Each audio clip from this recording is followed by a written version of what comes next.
Imħabbra aktar proposti mill-Partit Laburista. It-tnejn fil-għaxija waqt il-programm fis-sustanza li xandar minn Santa Venera, il-mexxej Laburista Joseph Muscat tkellem dwar il-burokrazija u kif gvern ġdid inaqqasha b'25%. Hawnhekk ħabbar proposta oħra, dik li gvern ġdid itawwal it-tul tal-validità ta' permess għal żvilupp. F'każijiet bħal dawn ħankunu qegħdin naraw illi nieħdu l-passi kollha neċessarji biex min għandu permess tal-MEPA jkollu moħħu mistrieħ illi dan il-permess ħajkun rinnovat, inġeddu dawn il-permessi ħalli l-perjodu jkun itwal minn 5 snin. Joseph Muscat qal li b'dan it-tiġdid, gvern ġdid se jagħti nifs lill-iżviluppatur u lill-ambjent filwaqt li jiġu frankati spejjeż żejda li jidħol fihom l-iżviluppatur biex japplika għal permess mill-ġdid. Matul din id-diskussjoni ġew trattati wkoll proposti oħra li diġà ħabbar il-Partit Laburista tul din il-kampanja elettorali, fosthom dwar il-persuni b'diżabilità u child care centers b'xejn. Proġett għal Dr. Muscat li ser joħloq mal-500 impjieg ġdid għal carers f'pajjiżna. Meta mistoqsi dwar kummenti li għadda lill-ġurnal The Times dwar persuni appuntati mill-gvern u li hu għandu fiduċja fihom, Joseph Muscat qal li hu lest li jaħdem ma' kull min irid jaħdem miegħu, inkluż nies tal-affari tagħhom u kapaċi illi ġew appuntati mill-gvern preżenti. Tkellem ukoll dwar il-miri tad-deficit għas-sena 2015. Il-Prim Ministru fil-budget qed jgħidilna fit-2015 ħajkonna deficit ta' 49 million.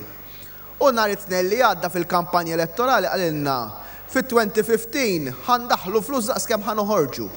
Li tix-xellugija ma tafx x'inhi tagħmel li til-leminija. Dwar it-taxxa tas-suċċessjoni il-mexxej Laburista qal li anke hawnhekk il-Prim Ministru qed jgħid mod u l-Ministru tal-Finanzi qed jgħid mod ieħor.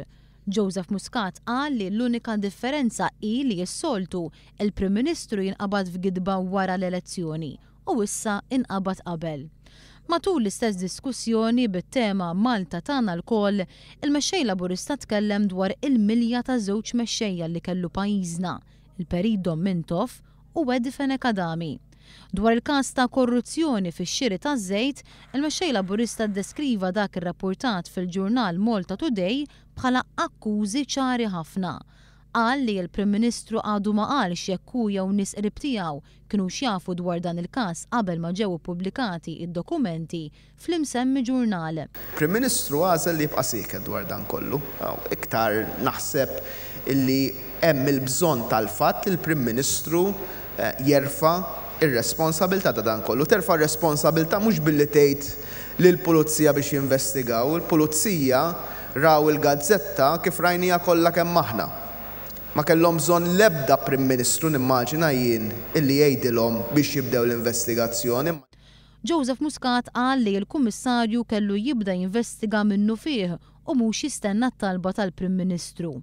Saħaq li jekk kif sar jaf bid-dokumenti ma kienx sorpriż għaliex fehem aktar għaliex kien hemm din ir-reżistenza kollha biex il-pajjiż imur għal gass. Tem jgħid li minflok madda l-Whistleblower Act, il-Prim Ministru ipprefera li jibni parlament ġdid.